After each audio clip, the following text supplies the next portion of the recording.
Om Guru Brahma, Guru Vishnu, Guru Devo Maheshwara, Guru Sakshat Parabrahma, Tasmai Shri Gurave Namaha. My salutations to the Sadguru, the Enlightened Master, the one who bestows upon us the highest teaching of Atma Jnana, self-realization, that liberates us from all bondage and suffering. My pranams to all. Today is day 5. Let us continue our contemplation on the teachings of the Bhagavad Gita. In each video, we are trying to get an overview of one chapter of the Bhagavad Gita. There are 18 chapters. Today we will contemplate on the second chapter of the Bhagavad Gita, that's called Sankhya Yoga. The Sankhya Yoga is a very special chapter because it is the summary of all the 18 chapters of the Bhagavad Gita. It has, Sri Krishna covers all the major themes and the highest teaching in the Sankhya Yoga, and later, based on the response that he gets from Arjuna's questions, doubts, clarification, he elaborates on different themes and he expands. So the Sankhya Yoga has everything in it. All the other chapters are elaboration and expansion of what is already said in the Sankhya Yoga. The Sankhya means the highest wisdom, the teaching of self-realization, self-knowledge, Atma Jnana. And we'll understand what is Atma Jnana as we explore this chapter. There are 4 major themes that are covered in this chapter, which are very significant for anybody on a spiritual journey. The first theme is the theme of surrender. The second theme is the teaching of self-realization. The third theme is application of this teaching, Karma Yoga, which is service. And the fourth theme is the qualities of the Enlightened One. We saw that in the first chapter, Arjuna Vishada Yoga, where Arjuna is disturbed, sad, he throws away his arms and he doesn't want to fight the war. He is shivering literally. And now as the second chapter begins, he looks at Sri Krishna and he tells him that I want to be free. I want to know. Please teach me. He says, Shishya steham shadi mam tvam prapannam. I am your disciple. I am your Shishya now. Please teach me. Till this point, Sri Krishna was his charioteer and his friend. Now Sri Krishna is seen as Sadguru, Guru. And Arjuna says, please teach me. I am your student. The first theme is surrender. This is the first step, to surrender to the one who knows. If you seek something, the best way is to go and ask the person who already has it. In this case, when we seek freedom, we must approach the realized master, and he or she will give the teaching or guide us on how to reach there. So Sri Krishna is the enlightened master and he is approached by Arjuna. Arjuna asks him, please teach me. I surrender to you. Surrender is the beginning of the true spiritual journey. It is also the end. Surrendering to a realized master is the beginning of the spiritual journey and also the end of the spiritual journey. Why is the end? Because the teaching of Atma Jnana ends all journeys. It's called Vedanta, the end of all knowledge. This is the last point in the spiritual journey or in the journey of the individual. And the Sadguru is the last station of the spiritual journey. After meeting the realized one, after receiving the teaching, the individual dissolves into the universal consciousness, and what remains is the universal consciousness. So it begins with surrender. Arjuna surrenders And then after that, Sri Krishna begins his teaching of self-realization. The second theme is, the second chapter covers the teaching of Atma Jnana. Sri Krishna says, "Na jayate mriyate va kadachit, nayam bhutva bhavitavana bhuyah, ajo nityam shashvato yam purano, na hanyate hanyamane sharire." He teaches Arjuna Atma Jnana by saying, what is the teaching of Atma Jnana? Na jayate mriyate va kadachit. The self is not born and it does not die. It is ajo nitya, it is eternal, it is shashvata, it is permanent, and it is puranaha. It is ancient and ever new, and it cannot be killed by killing of the body. What is the use of this teaching here? In this context, Arjuna is disturbed. He is about to fight a war and he's asking Sri Krishna a solution, and Sri Krishna is teaching Atma Jnana. Is that the solution?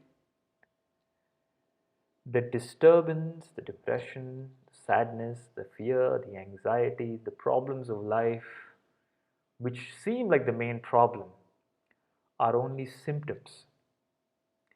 Sri Krishna is able to see through them, and he's able to see through to the root of the problem.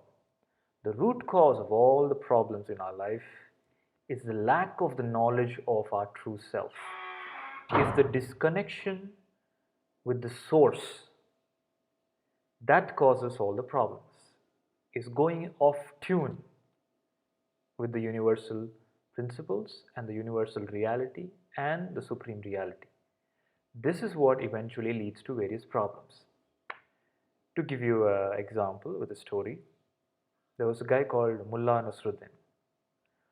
Mullah was on the street searching for something. He was searching on the street, and other people also, they looked at him and they asked him, "What are you doing?" He says, I have lost my wedding ring. Please help me search." They also start searching, and hours pass by, and they're all tired. They come back to him and they tell him, "Are you sure you lost it here?" And he says, "No, I lost it at my house." Then they yell at him, "Why are you searching it on the street, you fool?" He says, "Because there is light here. What we have lost, what we have got disconnected from, is the source, is our true home. And where we are searching and where we are seeing the problem is where what we know is in the objective world. But what we have lost is within us. The root problem is the lack of the knowledge of the self, and Sri Krishna directly addresses that. It's like a doctor. When a patient goes to him with stomachache, and the doctor understands because of his diagnosis that it's not stomachache is just the symptom, but the real problem is cancer, he directly goes to address the real problem, which is cancer, and not the stomachache. In the same way, whatever Arjuna is experiencing is just a symptom, and his real problem is the lack of Atma Jnana. And that's why Sri Krishna gives a teaching of Atma Jnana. And what is the teaching? You are not born and you do not die. The Atma is not born, it does not die. That is odd, because I take birth and I die. Sri Krishna tells, the teaching of Atma Jnana tells, you are not the body. The body is born and dies. But the self has no birth, has no death. It is eternal. It is there even before the birth of the body. It is there after the death of the body. It is like this. You have a coconut. The outer is a shell. But what is the real coconut? Is what is inside of it. But you say even the outer has the coconut. But what is real? What is the real coconut is the one that is within. The outer is just thrown away later. In the same way, what you truly are is the core, is the inner self. The body and the mind is the covering, is a shell. The shell is removed, the shell is born, the covering skin, the outer is born, it dies, it goes through life, but the self is not affected by anything that happens to the outer. And you are that self, you are that Atman. And that Atman is Brahman, is consciousness, is the supreme reality. This is the teaching of Atma Jnana. You are not the body, you are pure consciousness. You are the supreme reality. You are the one who uses the body. You are the one who sees through the body. You are not the seen, you are the seer. This is the teaching of the Atma Jnana. And there are various shlokas that Sri Krishna says, expanding this teaching. I just quoted one. So he tells this, that you are not the body and you are the self, you are the Atman.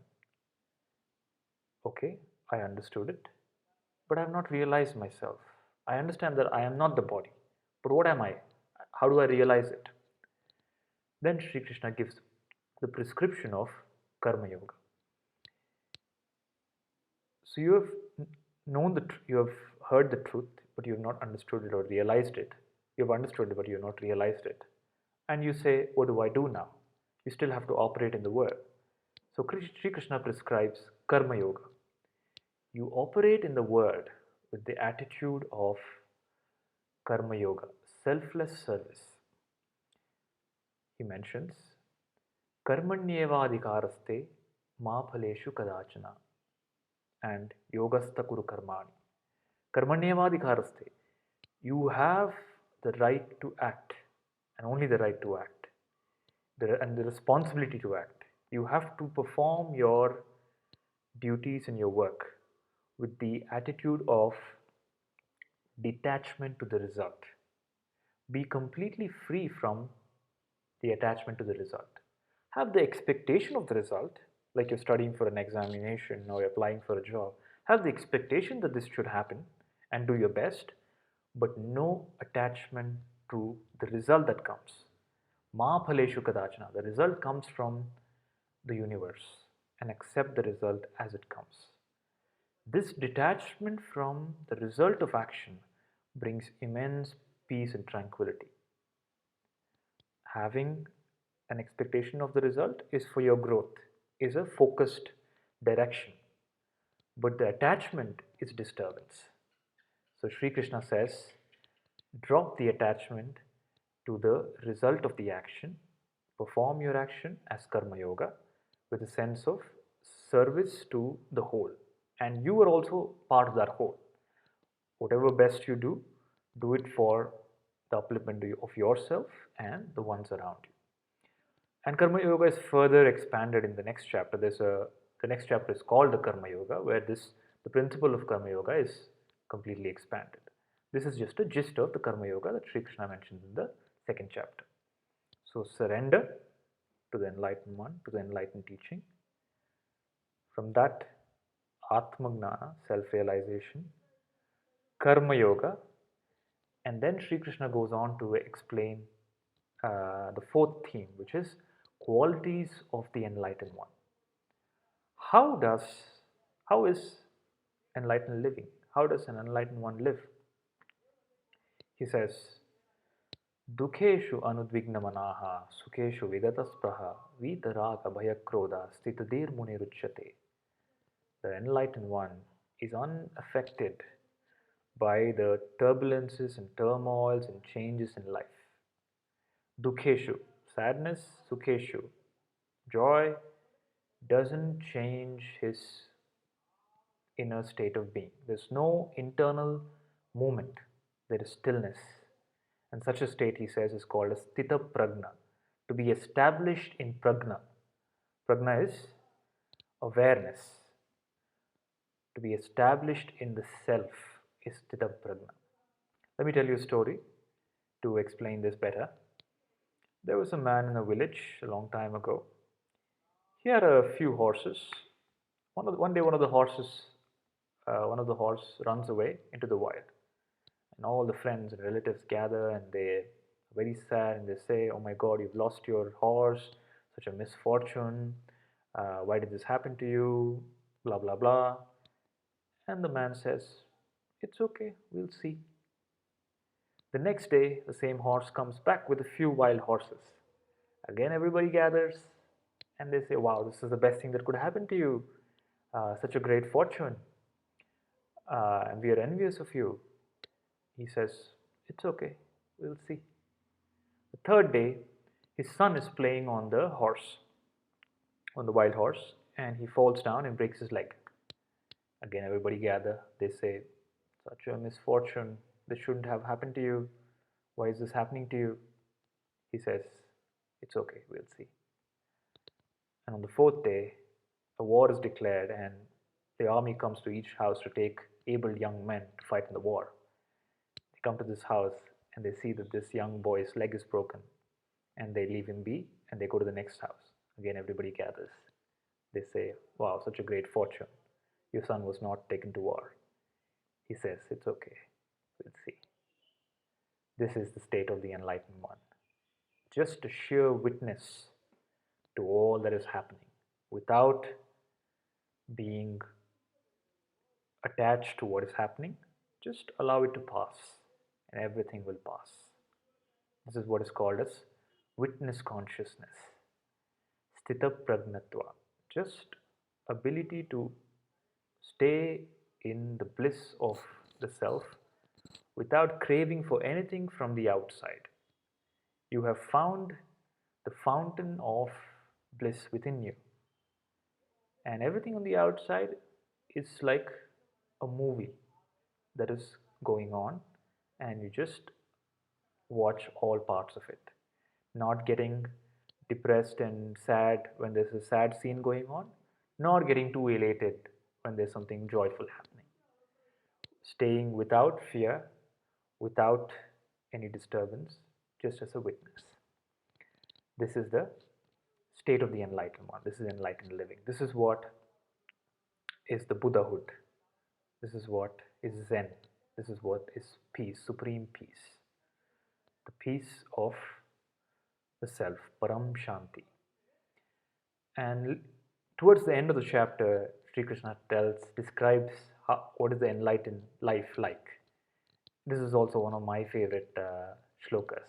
He says, Yanisha sarvabhutanam tasyam jagrati sayami yasyam jagrati bhutani sa nisha pashyato munehe. Meaning, that which is waking for the ordinary ones is sleep or dream for the enlightened one.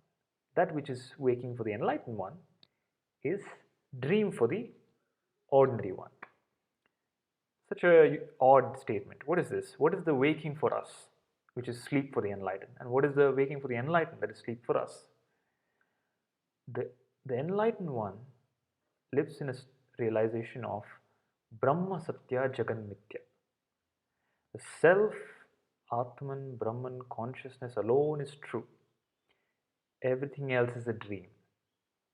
For the unenlightened, or for the one who is ignorant of the self, the matter is real.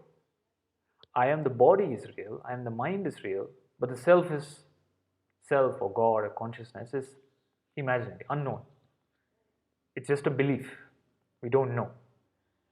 But in knowledge, in self-knowledge, self is real and everything else is an appearance in the self.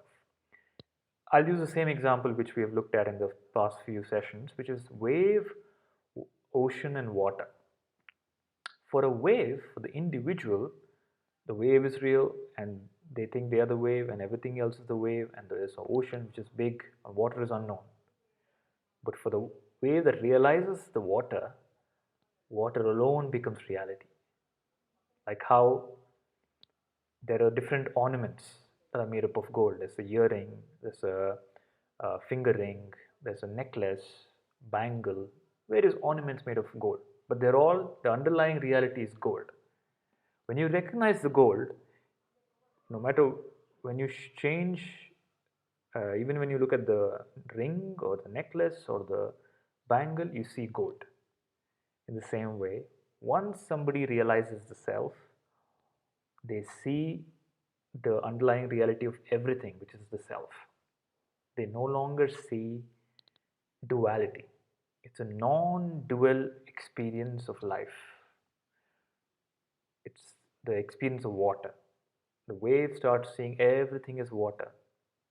And even the rise and the fall, the birth and the death is just rise and fall of water. The joy and sorrow, the loss and gain, the disease and fame, everything becomes just a game of water, just a play of consciousness. This is the enlightened life. So the journey is from surrender to the enlightened one. Buddham Sharanam Gacchami. The surrender to the enlightened one, seeking Atma Jnana. Then the teaching of the enlightened one, which is the teaching of self-realization, Atma Jnana. Then the implementation of this teaching through a sense of service, selfless service to the world, upholding holding your end, your responsibilities, and detachment from the result of action, expectation of the result, but detachment from the result. And finally, the establishment in enlightenment, which is establishment in the truth. The world, that the Brahman is real, the world is an appearance. World is a dream, object is a dream. And I am not the body or mind, I am pure consciousness. This is the enlightened wisdom and enlightened life.